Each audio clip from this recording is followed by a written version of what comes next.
Before we get going, I'd like to announce that the channel hit 2,000 subscribers. That was one of the 4 goals I set for myself in a tweet on January 1st before putting out the Zapdos video that spurred me to integrate Pokemon content into the channel. At the time, I only had 401 subscribers.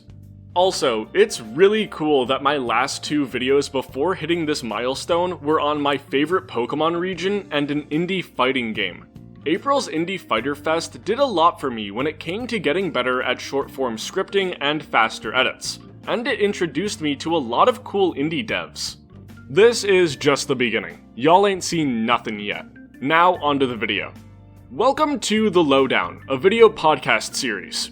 In these videos, I'll be looking at a wider range of topics across each episode, as opposed to my video essays that take a specific game or concept and do a deep dive on them. This lets me cover things I don't want to make a full video on, but still think would be fun to talk about.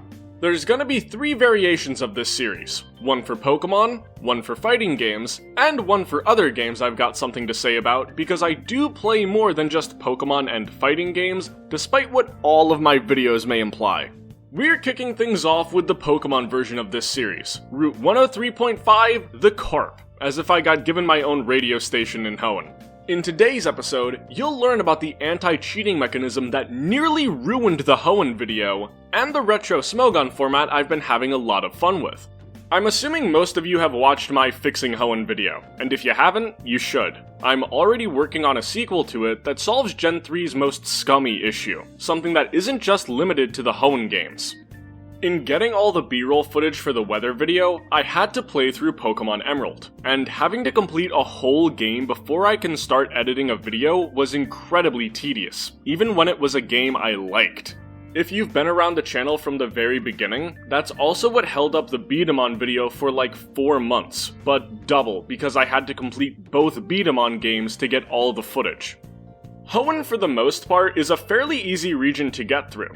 Just playing intelligently, I was able to get to Moss Deep City with a team of level 25s, so it was a massive kick in the pants when Tate and Liza stomped me with their team of level 40s. It was really frustrating that playing smart stopped working, since there aren't many great places to grind for levels in Hoenn. You basically have to play every outside trainer battle to be at a good enough level to take on Tate and Liza, Wallace, and then the Elite Four, unless you want to play really strategically. It's for this reason that I hacked in rare candies and got my first experience with Bad Egg. This was terrifying, because if this save file was now ruined, I'd have to completely restart, which would have killed my motivation to make the video, and thank God that didn't happen. I didn't save after installing the cheat, so I was just able to reset the game and have everything go back to normal. The Emerald version of the Moss Deep Gym battle is one of the better gym challenges in the whole series. Along with Lunatone and Solrock, the two now start the battle with Claydol and Xatu, making it a lot more challenging. These additions fit the team great, since Claydol can Earthquake all it wants as the other 3 Pokemon are immune to ground-type attacks. After that mess, I got Rayquaza as soon as possible and sort of blindly blitzed through the rest of the game to get the footage I needed. A long play of my whole playthrough will be up on the channel at some point, linked in the description and the cards above when it finally goes up. Now on to the competitive side of things.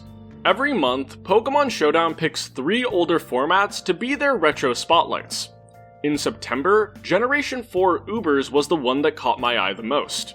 I started with one of the sample teams from the Smogon forums, then mixed and matched as I saw more of what the tier had to offer.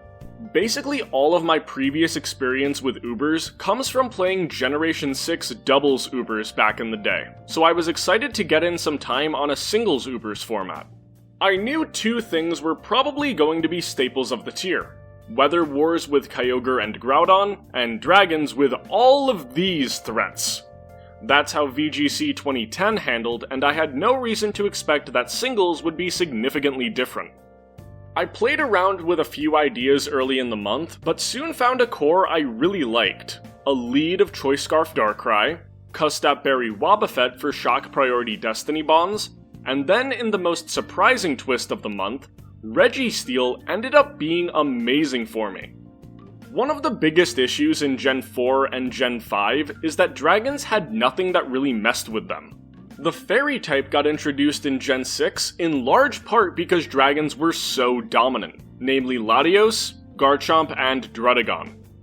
Only steel types resisted dragon attacks, and aside from other dragons, only ice types hit them super effectively. That last point doesn't matter as much in Gen 4 Ubers because two of the main dragons, Palkia and Dialga, have secondary typings that neutralize their ice weakness. Because yeah, they totally needed that. It was getting really frustrating feeling trapped against other dragons, like I had no safe switch into an Outrage or a Draco Meteor. I tried out Bronzong and it was okay. I tried out Scizor and it was worse. Then I went looking for another steel type that could potentially tank dragon hits. I'd played around a little with Registeel in Gen 3 singles, so I knew it got access to Thunder Wave, which is a very easy way to appeal to me. Thunder Wave is my favorite move in competitive Pokemon, and it would let Registeel slow down those scary dragons.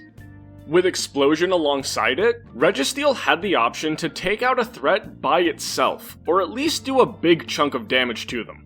After the addition of Stealth Rocks to give the team a field hazard, I went with Seismic Toss as the last move. I didn't even consider adding Ice Punch to it until I saw the Smogon Dex page for it because I never thought Registeel's attack stat would amount to much in Ubers. To be honest, I probably didn't even know it had access to Ice Punch. But regardless, Registeel worked wonders for me. At first, it actually worked too well because it made me think I should play more Pokemon like Registeel, i.e. bulky pivots.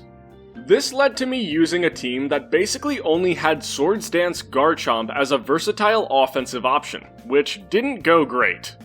Most of my teams were struggling with Rain, so the addition of a Sleep Talk Rest Palkia worked well as a Check 2 Kyogre, although it did get mugged by Calm Mind variants. Switching to a single stab variant that runs Sleep Talk alongside Spatial Rend, Thunder, and Fire Blast has felt way better. Bronzong was another Pokemon that was giving my team fits, and Fire Blast on a team with Groudon has been helpful there. Switching from a sub Swords Dance Garchomp to a bulky Rock Polish Swords Dance Groudon has been great for my teams, paired alongside a dual screens Latios that can quickly get Groudon in on a hindered Pokemon by sacrificing itself with Memento. While these 6 combine to make a team that has to be smart about its offense, it has a lot of ways to pivot out of bad situations and get the ball rolling. Registeel's defensive power has been astonishing. The hits it can just brush off are ridiculous. Honestly, I never expected one of the Regis to end up being the star of my adventures in Gen 4 Ubers, but that's what makes competitive Pokemon so much fun. You can end up getting really invested in Pokemon you'd never otherwise be interested in because they fit a need on one of your teams. Hopping into a random tier from 15 years ago made me a fan of Registeel, and even furthered my enjoyment of Darkrai. This team really reminds me of my other favorite teams across the tiers and generations.